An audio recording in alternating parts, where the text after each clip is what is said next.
En el episodio de hoy nos va a acompañar Ilana Boroboy, nutrióloga especialista en trastornos de la conducta alimentaria. Junto a ella vamos a hablar de un tema del cual creo que ya se está hablando un poco más, ya no es tan tabú en nuestra sociedad, pero sin embargo debemos ir un poco más a fondo y debemos darle más espacios de conversación, que son los trastornos de la conducta alimentaria. Pero más allá de hablar hoy de cómo se ven, cómo se viven, cuáles son sus síntomas, cómo es su proceso de recuperación, hoy vamos a hablar de cómo lo viven los hombres. Porque sí, los hombres también pueden sufrir de un trastorno de la conducta alimentaria. Bienvenidos, bienvenidas y bienvenides. Hola Milana, ¿cómo estás? Hola, mi querido Juanjo. Muy bien, muchas gracias. ¿Cómo estás tú? Muy bien, feliz de tenerte aquí para hablar de este tema tan importante que son los trastornos de la conducta alimentaria, poder dar más información, desmitificar también muchas cosas y bueno, di con una invitadaza. Qué lindo, gracias. Al contrario, gracias a ti por invitarme. Bueno, primero para abrir la conversación, cuéntame cómo estás, cuéntanos un poco de ti, a qué te dedicas y ya empezamos a hablar de lleno de todo este tema. Bueno, pues yo soy nutrióloga de segunda carrera. Mi primera carrera fue Relaciones Internacionales. No sabía. Y sí, y a la hora de empezar a trabajar me di cuenta que lo mío era el contacto Con la con el gente, otro, ¿no? Con claro. los seres humanos. Estaba en duda de si medicina, nutrición, bla. El caso es que terminé nutrición, hice una maestría en nutrición y trabajé, mi primer trabajo oficial fue en la Clínica de Trastornos de la Conducta Alimentaria del Hospital ABC, que es uno de los hospitales privados más importantes y reconocidos de México. Estuve ahí trabajando casi 10 años y siempre trabajé bajo el paradigma tradicional y a la par de que trabajaba yo en el hospital, trabajaba en mi consultorio privado y hace como 3 años empecé como con una crisis profesional importante, ¿no? Donde todos mis pacientes que llegaban para bajar de peso al año o a los 2 años regresaban otra vez con el mismo peso o hasta más. Y no como culpándose de es que no pude y ayúdame y otra vez y ahí, bueno, no te preocupes y otra vez y otra vez y otra vez. O de pronto llegaban pacientes que, por más que yo les daba, no bajaban de peso. Yo decía, ¿qué estoy haciendo mal? ¿No? ¿Qué pasa aquí? Porque yo algo estoy haciendo mal, ¿no? Nunca culpé a mis pacientes, eso sí, jamás. A la par, pues trabajaba con pacientes con trastornos, con una relación pues muy mala con la comida y una muy mala relación con el cuerpo, ¿no? Entonces mi sensibilidad hacia las personas con mala relación con el cuerpo, pues siempre fue mucho mayor que el típico nutriólogo tradicional.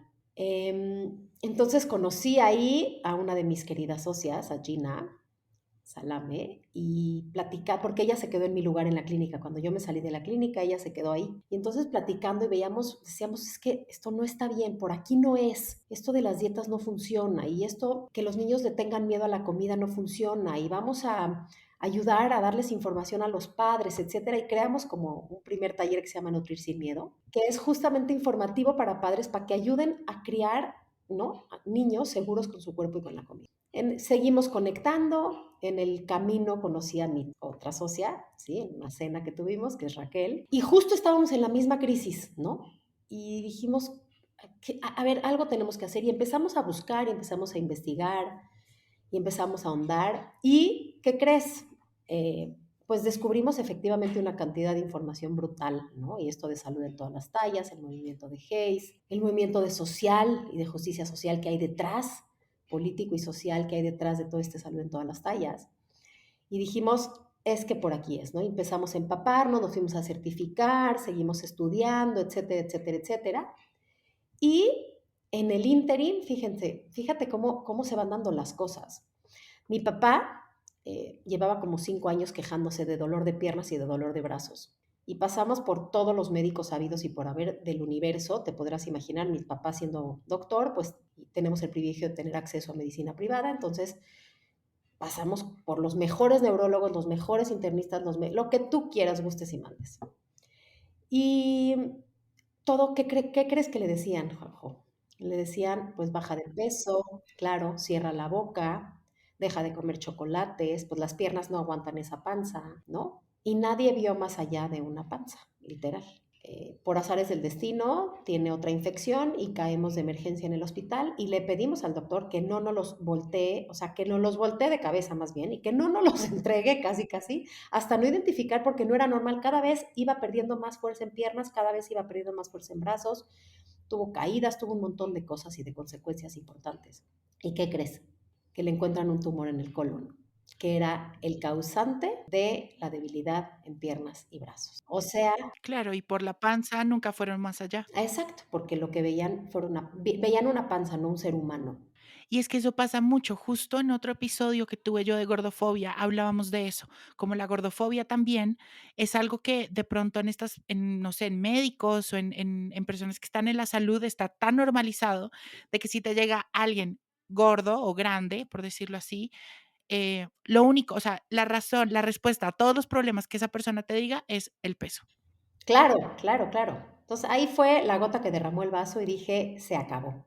Estuve a 2 de irme a poner una tienda de calcetines, porque dije: "Esto de la nutrición no funciona", ¿no? O Sí, sea, pero bueno, bendito el camino que nos bendito, encontramos eso te Gina, iba a Raquel decir. y yo, exacto, que dijimos: "Por aquí no es", y bueno, pues, hicimos toda una transformación, eh, personal, porque tienes que hacer la transformación primero a nivel personal. Claro, creo que tienes que construir muchas ideas que de pronto estudiando te Claro. dieron, ¿no? El tema de la dieta. Yo creo que la dieta en lo que viene siendo nutrición es como lo máximo y es lo que tiene que ser y que la gente se vuelva súper cuadriculada en la comida y tú haces algo completamente diferente a eso. Completamente que de hecho, te voy a decir una cosa, si no existiera la cultura de las dietas, lo que yo hago es, enseñar a la gente a comer y a escuchar a su cuerpo, básicamente. Y a eso es a lo que me dedico. O sea, obviamente veo pacientes con trastornos de la conducta alimentaria, pero ayudo también a dietantes crónicos a sanar su relación con su cuerpo. Ayudo a niños y adolescentes a mantener, ¿sí? A los niños a mantener sus señales alertas, más bien a los padres de los niños, a que permitan que sus hijos mantengan sus sensaciones corporales vivas. A los adolescentes que las perdieron en el camino porque los empezaron a meter a las dietas a los 8, los ayudo a reconectar con sus señales de hambre y saciedad, a sanar la relación con la comida, a sanar la relación con el cuerpo. Mi práctica es informada en trauma, evidentemente, y es una práctica pues muy compasiva, amorosa, cálida, empática, Como tú, como como yo, tú. qué lindo. Y la verdad es que desde este lugar no de el paciente sabe más que yo solo lo ayudo a guiar, o sea, yo solo lo oriento. La realidad es que las preguntas las hago yo, pero las respuestas están adentro del paciente.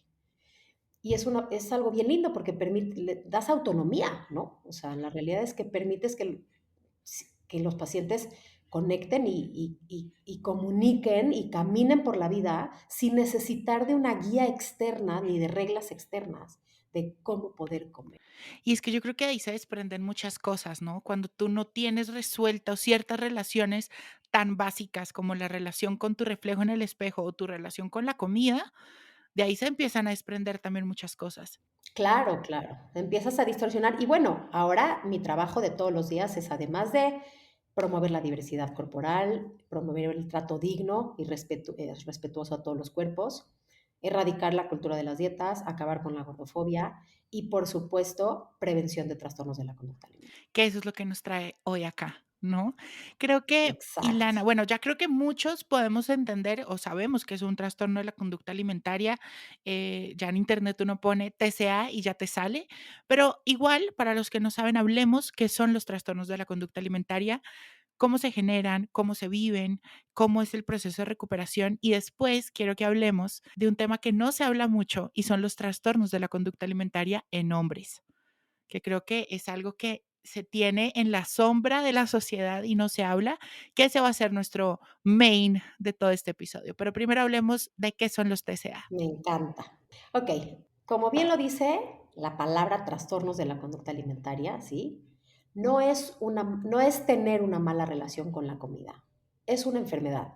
Es importantísimo entender que un trastorno de la conducta alimentaria es una enfermedad biopsicosocial. Incluye muchos, es multifactorial.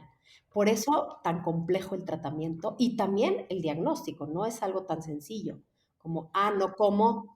Multifactorial quiere decir que tienen varios factores por los cuales se genera o se tiene esta enfermedad, ¿verdad? Sí, sí, tiene condiciones biológicas, condiciones emocionales y psicológicas y condiciones ambientales. Okey, Entonces, por un lado tenemos las condiciones biológicas, ¿sí? Que tiene que ver con genética, cómo se desarrolla nuestro cerebro, ¿no? Cómo están nuestros neurotransmisores, cómo si tengo una historia de dietas o no, porque la restricción biológica, ¿sí? La restricción fisiológica alimentaria detona un trastorno de la conducta alimentaria. Entonces, mi historial de dietas a nivel fisiológico entra en esta parte de cuestiones biológicas, ¿no? La parte psicológica, estructura determinada de la personalidad, ¿sí? Cómo soy, cómo pienso, cómo siento. Y por otro lado, los detonadores sociales, ¿sí? Que es el ambiente en el que te desenvuelves, la familia en la que vives, los detonadores externos, las redes sociales, los medios impresos o no impresos, cultura de dietas, ¿sí? Todo eso y fíjate, es bien interesante porque la genética se comporta de la siguiente manera. Y no soy genetista, pero lo voy a explicar como muy, muy claro. Todos venimos con información genética, ¿no? Y tenemos genes que nos predisponen a tener ciertas patologías, pero también tenemos otros que nos predisponen a no tenerlas. ¿Cuál gen se va a expresar? Depende de tu estructura determinada de personalidad y tus cuestiones emocionales y de tus detonadores sociales, el ambiente en el que vives. Y más que qué comes, porque no es lo que comes, sino cómo comes. O sea, porque la gente te dice, no, bueno, es que si comes así asado, tus genes malos se van a expresar. No, no es el qué, es el cómo. Claro, si comes con miedo, si comes con placer, si comes con culpa, si comes con disfrute, etcétera. Obvio, si tienes acceso o no a comida, tiene un impacto. La inseguridad alimentaria tiene un impacto durísimo en la formación de trastornos de la conducta alimentaria. Entonces, bueno, si entendemos eso, entendemos que es algo sumamente complejo y se le conoce como la enfermedad de las emociones. ¿Por qué? Porque es una enfermedad emocional que no se ve en números, no se ve en una báscula, no se ve en el tamaño del cuerpo, no se ve en los análisis de sangre, no se puede diagnosticar como, hay los niveles de tal enzima hepática tan altos, tienes hepatitis. No, eso no es así. Entonces, se tiene que hacer una valoración de un equipo multidisciplinario, ¿sí? Nutriólogo especialista en trastornos de la conducta alimentaria, no cualquier nutriólogo. No cualquier nutriólogo. importantísimo, porque es muy diferente, siento yo, ¿no? La idea, lo que tú nos decías de que deconstruiste muchas ideas que ya tenías, que de pronto un nutriólogo normal te va a decir: "Pero no, lo que tienes que hacer es dietas", y te va a pesar todo el tiempo, y te va a reforzar eso que de pronto en tu cabeza ya está establecido, y que la idea es no fomentarlo. Exacto, y me llegan un montón de pacientes así, con bulimia, anorexia o trastorno por atracón, ¿sí? Que vienen es que lo que me han dicho es que lo que tengo que hacer es dejar de comer los alimentos con los que me compulso, por ejemplo, o dejar de, o sea, te dan una dieta restrictiva cuando no están identificando que el problema que tú tienes es una enfermedad que se detona, se agrava y se profundiza con las dietas y con las restricciones, ¿no? Claro, no hay un acompañamiento terapéutico detrás de todas esas indicaciones. Exacto, exacto. Entonces, tiene que ser sí o sí especialistas en trastornos de la conducta alimentaria, por favor. Nutriólogo especialista en trastornos de la conducta alimentaria. Psicólogo o psicóloga especialista en trastornos de la conducta alimentaria. Terapia familiar es vital. Sí, la red de apoyo es bien importante. La red de apoyo, porque no es la persona solita en la vida, vive en un ambiente familiar y necesitamos esos lazos y esas redes de apoyo y necesitan los padres mucha psicoeducación para poder ayudar a sus hijos. Claro, muchos padres también, yo siento que esto no es una enfermedad de culpa, o sea, yo siento que nadie tiene la culpa, pero sí puede haber de pronto ideas familiares o heridas, incluso heridas familiares que detonan ciertos, no sé, ciertas ideas o pensamientos o formas de actuar también de los padres que de pronto no lo hacen con culpa, pero pues hacen daño. Claro. Mira, yo siempre digo que los padres no son culpables del trastorno de la alimentación de sus hijos, pero sí responsables de llevarlo a un equipo de especialistas para ayudarlo a sanar. Y el cuarto pilar es la parte psiquiátrica, porque muchas veces hay un desequilibrio en, la, en el cerebro, ¿sí? Que lo que necesitamos es un apoyo medicamentoso para poder ayudar a trabajar las emociones, para poder ayudar a trabajar la reconexión con la comida, etcétera, etcétera. ¿En esta enfermedad también se ve afectado el cuerpo como tal? Sí, claro, por supuesto. ¿De qué forma? Desnutrición, la desnutrición impacta en todos los órganos corporales a nivel neurológico y de hecho han hecho estudios de resonancias magnéticas en personas con desnutrición y se ve que el cerebro se hace más chiquito. O sea, como de una uva a una pasita, sí se ve que hay disminución de la masa Ok. gris, ¿no? Del cerebro. Entonces, hay desnutrición, evidentemente, a nivel neurológico, afectaciones cardíacas, ¿sí? Que el corazón empieza a latir más lento, inflamación en hígado, problemas de tiroides, amenorrea en el caso de las mujeres y pérdida de la libido en el caso de los hombres, porque también la hormona masculina también se ven afectados, tanto la masculina como la femenina, lanugo, y ojo, aquí no estoy hablando de que la desnutrición se ve en el tamaño del cuerpo. Hay desnutrición severa en todos los espectros y en todos los tamaños del cuerpo. El número de la báscula no te dice, ah, es que esa persona tiene anorexia o, ah, esa persona tiene bulimia. Entonces es bien, bien importante entender eso.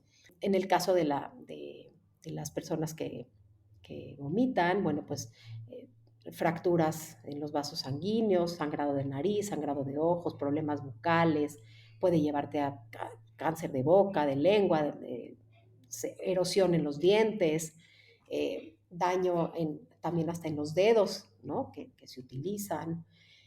Y súmale a todo eso, bueno, pues toda la parte emocional que va en el camino, ¿no? O sea, es una enfermedad bien compleja. Es la más compleja que he conocido en mi vida, te lo puedo decir. O sea, es mucho más fácil curar cualquier otra que esta. Y te pregunto, ¿se cura la gente de los trastornos de la conducta alimentaria? 100%, por supuesto que sí. Obviamente, cuando hablas ya de casos crónicos, o sea, se involucran muchas cosas. Hay lo que se conoce como recuperación, ¿no? Y de ahí la recuperación después viene la cura.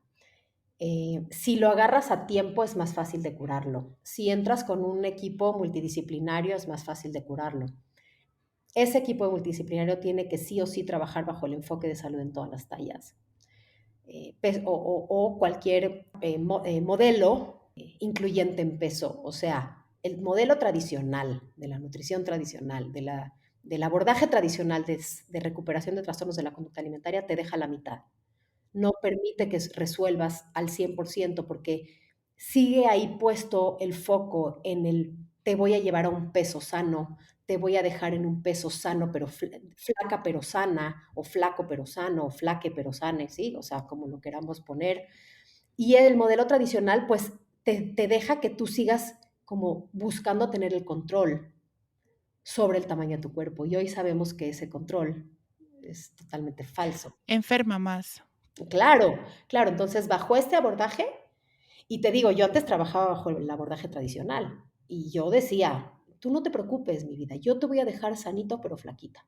Y entonces ahí dices, ya lo estoy ayudando, pero no, le estoy empeorando, le estoy fomentando más la enfermedad. Claro, le mandas doble mensaje. Claro, por supuesto. Y hoy que trabajo en esto, sí veo pacientes recuperados. Y mencionemos un poco cuáles son estos trastornos de la conducta alimentaria. Conocemos la anorexia, conocemos la bulimia, el trastorno por atracón, pero sé que hay más. Claro, claro. Lo que pasa es que esos tres son los que están basados en evidencia científica, que están dentro del manual diagnóstico para profesionales, el manual diagnóstico psiquiátrico para profesionales de la salud, el DSM-5. Ok. Ahí están escritas como ahora sí que toda la información de las enfermedades psiquiátricas y los trastornos de alimentación que están ahí diagnosticados son anorexia, bulimia y trastorno por atracón. Que la anorexia es, Dejar de comer por completo, ¿sí? o sea, inanición. Inanición y hay anorexia restrictiva y anorexia purgativa. La restrictiva es no como, cierro la boca, Ujú. y la purgativa es no como y encima tengo conductas compensatorias. vómito, laxantes, ejercicio compensatorio, etcétera. Después tenemos, digo, muy a grandes rasgos, ¿no? Después tenemos la bulimia, que es eh, comer y alguna conducta compensatoria. O sea, igual vómito, uso de laxantes o ejercicio o utilizar el ejercicio como conducta compensatoria. Y tenemos finalmente el trastorno por atracón, que es comer más allá de las cantidades que tu cuerpo requiere o te sientes satisfecho. De hecho, no alcanzas ni a sentir ese nivel de satisfacción. Muchas veces lo pasas y aún así no lo puedes escuchar, pero no hay conducta compensatoria, no viene vómito. La conducta compensatoria, que la llamo yo, que sería la culpa que viene después. ¿Sí? En la bulimia hay culpa, pero entonces viene el vómito y eso da como esa sensación de placer, de ya acabé, de me limpié, o esas, digo, ridículas, ¿no? Pero bueno, de terminé, ¿no? Es que justo acaba de haber una influencer muy famosa española que empezó a recomendar, no sé si supiste eso, empezó a decir que hay que vomitar, que no sé qué, porque te hace sentir limpio. O sea, a ver, hay que entender que eso es una enfermedad. ¿De qué me hablas? Y la gente que siente ese placer por vomitar, claro, es porque tiene un dolor muy profundo que hay que ayudarla a Sí, sí. sanar. Y creo que ese caso que estás mencionando, ahorita que sé que muchos de quienes nos escuchan la siguen, hay que tener cuidado, ¿no? Y Cuidado a quien por sigues en favor, redes, cuidado a quien sigues, a por quien le favor. le le sigues la historia y luego tomas esa historia como propia y te la sigues contando a ti. Creo que eso es muy importante. Y no, y hay que tener un cuidado brutal, porque ahorita en pandemia que todo mundo se volvió influencer, hay una cantidad de influencers transmitiendo su trastorno de la conducta alimentaria a través de redes brutal, llegándole a chavitos y a chavitas del mundo entero y con una desinformación, porque eso es lo que es. Y creo que sin ese red flag de esto es una enfermedad que te mata. Claro, no, lo viven con lo claro, claro. Y sí, los trastornos de la conducta alimentaria matan. Es la segunda enfermedad psiquiátrica en Estados Unidos con mayor incidencia de muerte. Eso cuando me estaba preparando para este episodio, lo vi, que los trastornos de la conducta alimentaria es la enfermedad una de las enfermedades mentales que más índice de muerte, sea porque algo falló internamente o por suicidio, ¿no? Sí, exacto, exacto, exacto. No, está brutal. Y dicen que en Estados Unidos cada 62 minutos muere alguien por un trastorno de la conducta alimentaria. Por eso creo que hay que hablarlo, hay que entenderlo y hay que quitarle también, creo que a esta enfermedad es una enfermedad, creo que carga muchos estereotipos también. Muchos estereotipos y muy estigmatizante, porque parecería ser que es como que la gente lo ve como si fuera una cuestión de voluntad. Es que dejó de comer y le dio anorexia y por su culpa, a ver, pues come y ya.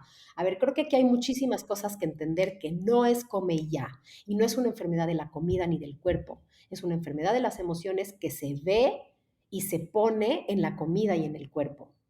Está totalmente estereotipado. Una persona en extrema delgadez, tiene anorexia. Y una persona que tiene un cuerpo totalmente del otro lado, en un cuerpo de mayor tamaño, lo diagnostican como comedor compulsivo o trastorno por atracón. O sea, no puedes diagnosticar absolutamente a nadie nunca, ni juzgar absolutamente a nadie, nunca jamás, por el tamaño de tu cuerpo, ni del cuerpo, ni nada más por solo verlo. De acuerdo. Y eso que dices es muy importante.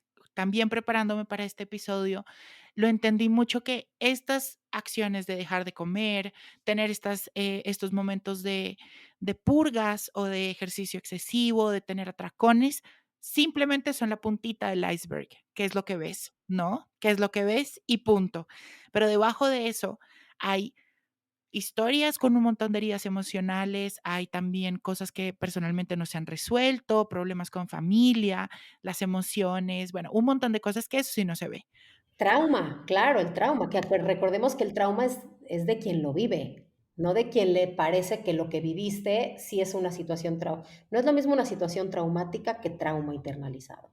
Y otro estereotipo que carga mucho esta enfermedad es esta enfermedad en los hombres. Y quiero que hablemos de eso, que es lo que nos trae hoy a nosotros 2 acá, hablar de cómo se vive, un TCA en los hombres.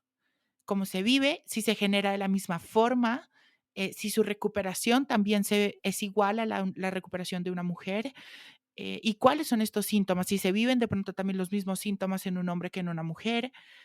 ¿Y por qué de pronto está tan estigmatizado esta enfermedad en que los hombres no la padecen? Cuando sabemos que ya ahorita hay muchos. Ok, vamos a empezar por el final. O sea, que los hombres no la padecen es un estereotipo completamente machista y del patriarcado, o sea, total y completamente. O sea, esto es algo, se cree que solo las mujeres, porque se cree que es la enfermedad de la vanidad. Sí te quiero decir algo bien importante. Las cifras, antes era un hombre por cada 9 mujeres y ahora son 3 hombres por cada 9 mujeres. Y va a la alza, evidentemente. Es que esta es una enfermedad que no respeta género, no respeta raza, no respeta tamaño de cuerpo, no respeta etnia, no respeta absolutamente edad, no respeta nada. Pues es una enfermedad, o sea, partamos de ahí. Porque es una enfermedad.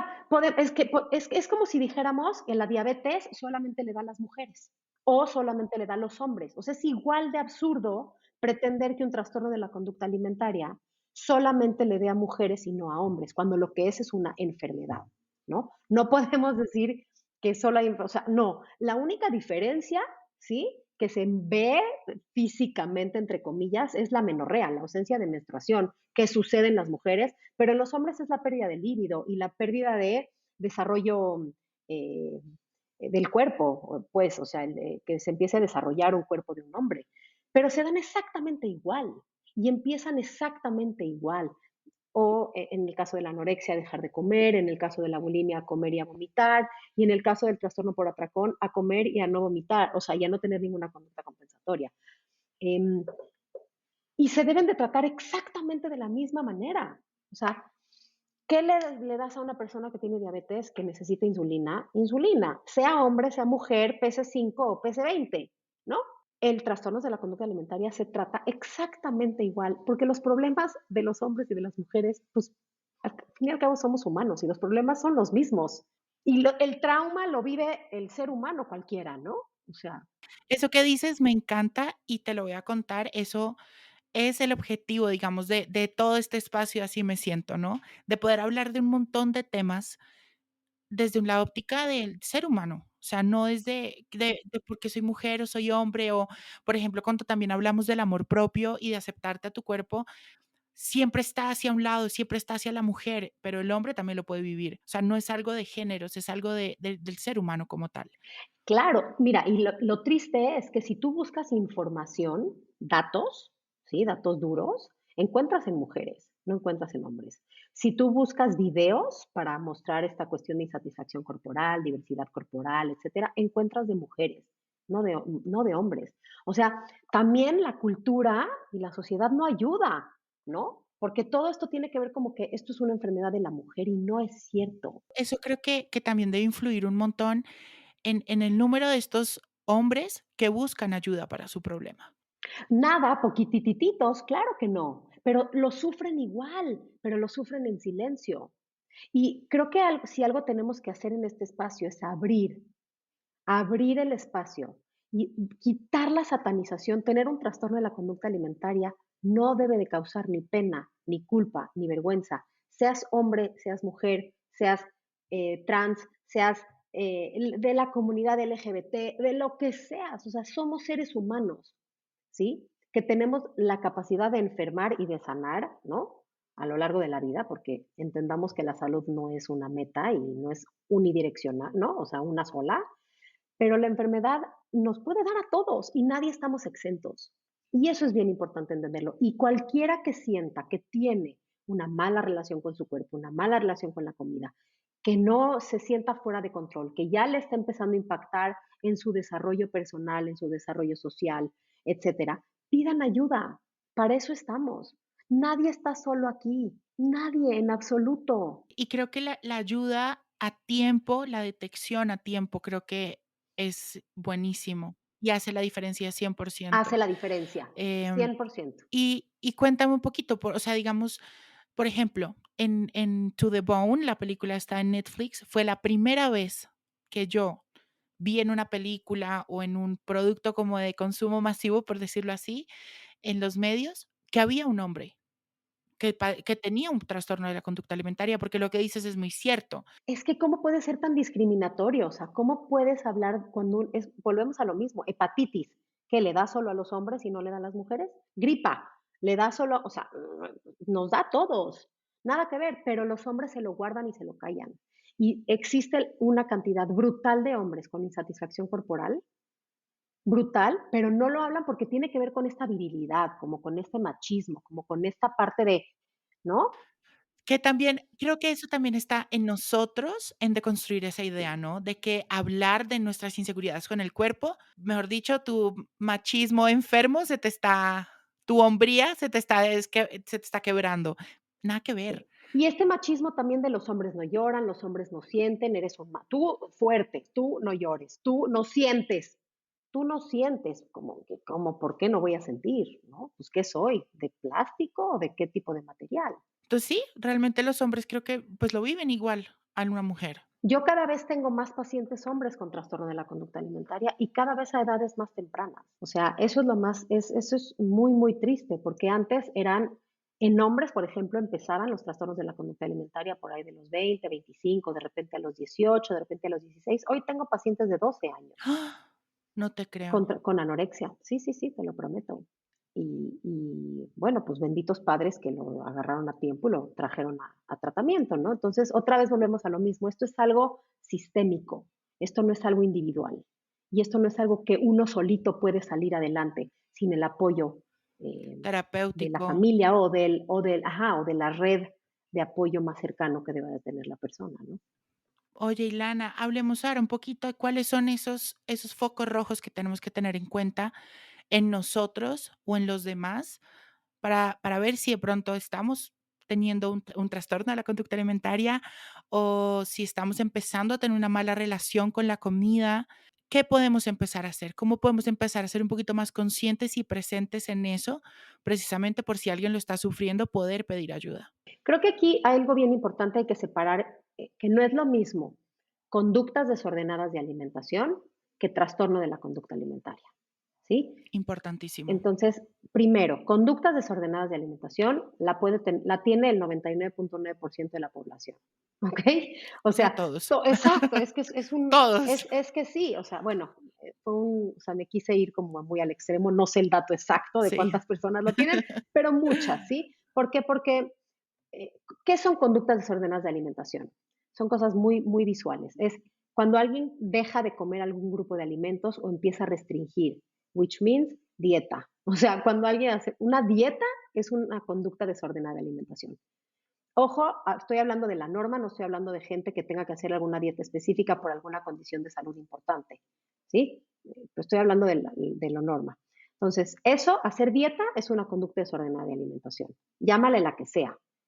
Ayuno intermitente, keto, Whole30, Slim Fast o la de hábitos para bajar de peso o hábitos saludables de por vida o sí, todo aquello que te promete que vas a cambiar tu cuerpo y vas a bajar de peso es una dieta y es una conducta desordenada. Dos, hacer ejercicio de manera compulsiva o incrementar tu actividad física con la finalidad de cambiar tu cuerpo o para poder comer. Eso es una conducta desordenada de alimentación. Pesarte o medirte o checarte en el espejo o en lo que se conoce como body checking, estar checando si se te ven los huesitos, si no. Eso es una conducta desordenada de alimentación. Esos son súper focos rojos, ¿no? Pesarte, medirte y estar como, esos son muy importantes. Ahora, el salto de conductas desordenadas de alimento. Espérate, empezar a comer como muy healthy, ahorita se puso como muy de moda, ¿no? Muy saludable, pero es una conducta desordenada de alimentación. No, no es normal. Si le tienes miedo a la comida o si, Sí, de que si un día a la semana no te comiste tu quinoa vaporizada, es un problemón. Eso es un foco rojo, okey. claro, claro, esos son focos rojos. Focos rojos, te digo, estoy cansada, pero no me puedo perder un día de hacer ejercicio, ¿no? No respetar a tu cuerpo es un foco rojo. Y estar todo el tiempo obsesionado con tu báscula, con tu peso o con lo que estás viendo en el espejo es una conducta desordenada. De las conductas desordenadas, el brinquito al trastorno de la conducta alimentaria es un saltito. No, mínimo, claro. Es un saltito, son los detonadores principales. Trastornos de la conducta alimentaria ya empieza que tratas de poder comer diferente, que te das cuenta, te concientizas de que, híjole, no estoy comiendo de manera correcta o no le estoy dando a mi cuerpo suficiente. Y lo intentas y no puedes, ¿no? Por ejemplo. Dos, no puedes dejar de hacer ejercicio aunque quieras, aunque tu cuerpo te dice, deja tu voz, ¿sí? Escuchas esa voz que te dice, haz ejercicio, no puedes no hacer ejercicio.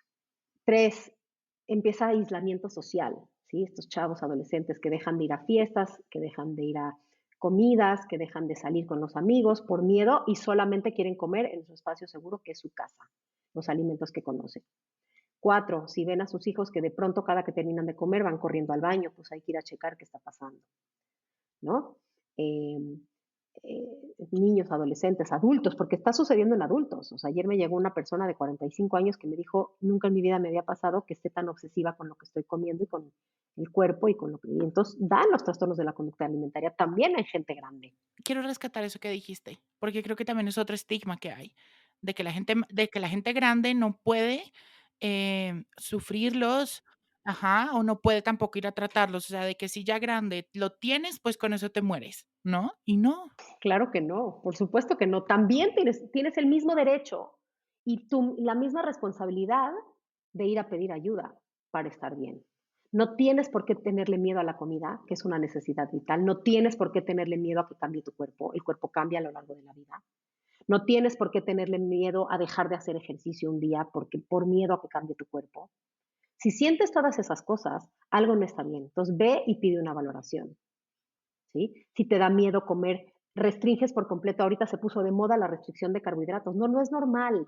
Un cerebro sin carbohidratos es un cerebro desnutrido, que no piensa con claridad. Lo vas a decir horrible, pero te vuelves bobo, te vuelves Pues es que tonto, no no tienes piensas energía. con, no tienes energía para pensar, ¿sí? Entonces, todas esas satanizaciones, pues sí, claro que te llevan eh, a vivir de una manera infeliz. Ahora, cambios de ánimo, cambios de humor, es un foco rojo que hay que ver.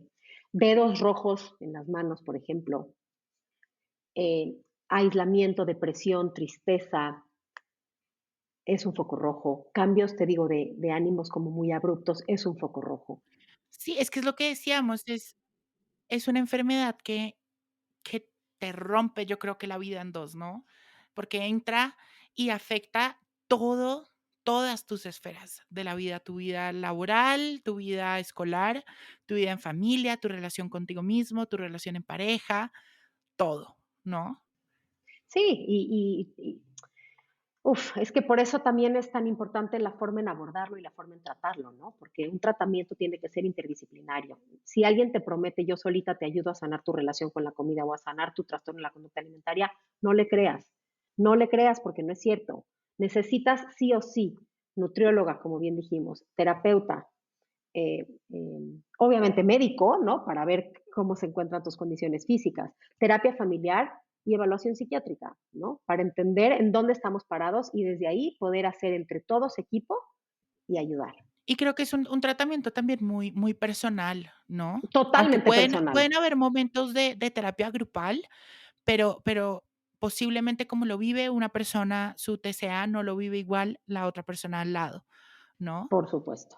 No, pero es que, pues como todo en la vida, ¿no? O sea, en realidad es importante las redes de apoyo y creo que aquí hay dos cosas bien importantes que me gustaría mencionar. Uno, esta, eh, tener un trastorno de la conducta alimentaria no es tu culpa. Es tu responsabilidad sanarlo, pero no es tu culpa. Ni culpa de tus papás, ni culpa de nadie. Uno. Dos, tener un trastorno de la conducta alimentaria requiere de un esfuerzo sobrehumano, o sea, muy fuerte por parte de el paciente solo no puede, necesita sí o sí el tratamiento familiar, ¿sí? Tres, tristemente, el trastorno de la conducta alimentaria es una enfermedad muy cara porque necesita de todos estos eh, profesionales de la salud.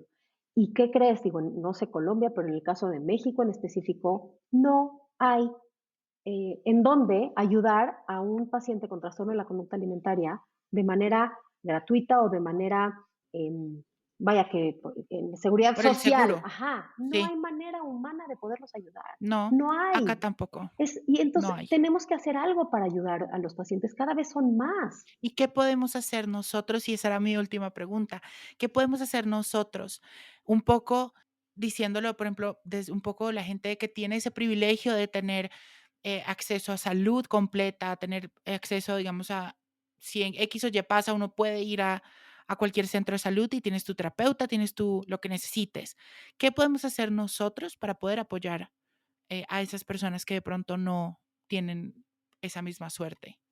Mira, lo que pasa a nivel individual es muy complicado, porque en realidad es una cuestión sistémica, o sea, sí necesitamos un cambio en las políticas públicas y en los servicios de salud. O sea, sí necesitamos.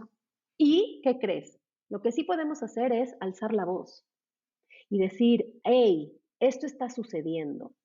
Así como hablan en el mundo la epidemia de la diabetes, ¿no? Bueno, pues esto está, no puedo decir que es una epidemia porque me choca esa palabra, para Pero empezar, mata a cientos y millones de personas. pero mata y la gente lo ve, no, dejar de normalizarlos es vital, alzar la voz, ¿sí? De la existencia de una patología que mata y de una patología que requiere de atención, no nada más a nivel individual. Esto es algo que le compete también a los gobiernos ayudar.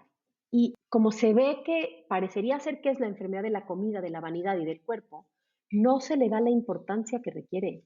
Tenemos que alzar la voz. Y bueno, también apoyar de pronto, si conocen fundaciones u organizaciones que están en pro de ayudar a todas estas personas, poder apoyarlos con lo que sea, con lo que se pueda, creo que también es muy importante. Entonces, buscar en sus sitios, en sus países, en sus ciudades, todas estas fundaciones o estos grupos que apoyan a personas con un TCA, porque realmente es una enfermedad que te apaga muchísimo como persona, que te quita mucho la felicidad, te quita años de vida, que te quita muchos momentos que después ya es muy difícil volver a tener, que también trae mucho dolor consigo, dolor para la persona que sufre, pero también para la familia y las personas que lo rodean.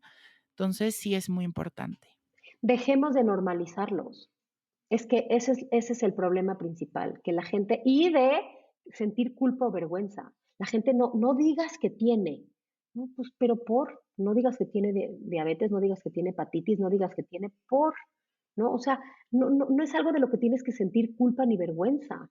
Y es que esa es la cosa, es el estigma que hay encima de esos trastornos, los que no permiten que toda la gente tenga acceso a curarse de ellos, ¿no? A salir de ellos. Bueno, no, pues se nos acabó el tiempo, pero Ilana, gracias. Gracias por todo lo que haces desde tu posición, de toda la ayuda que brindas, de este espacio que nos regalaste para hablar de esto, para hablar de cómo los hombres lo viven, que ya dijimos, lo viven exactamente igual, pasan por las mismas adversidades que una mujer, eso no respeta géneros, ni estrato, ni nada.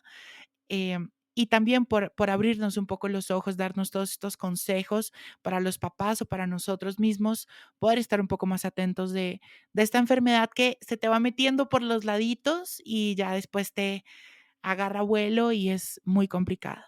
Gracias a ti, Juanjo, gracias por este espacio, gracias por llegarle a tantos jóvenes. Ojalá mucha gente lo escuche. Si se sienten identificados, por favor, pidan ayuda. No olviden, no están solos, nadie está solo. Y bueno, toda esta información, la información también de Ilana está en el newsletter semanal y en verdad estoy muy feliz de poderla haber tenido acá. Te mando un abrazo gigante hasta México. Yo te mando otro. Espero poder ir y conocernos en persona pronto. Cuando vengas, me buscas y por acá nos vemos. Por favor. Gracias, mi Juanjo.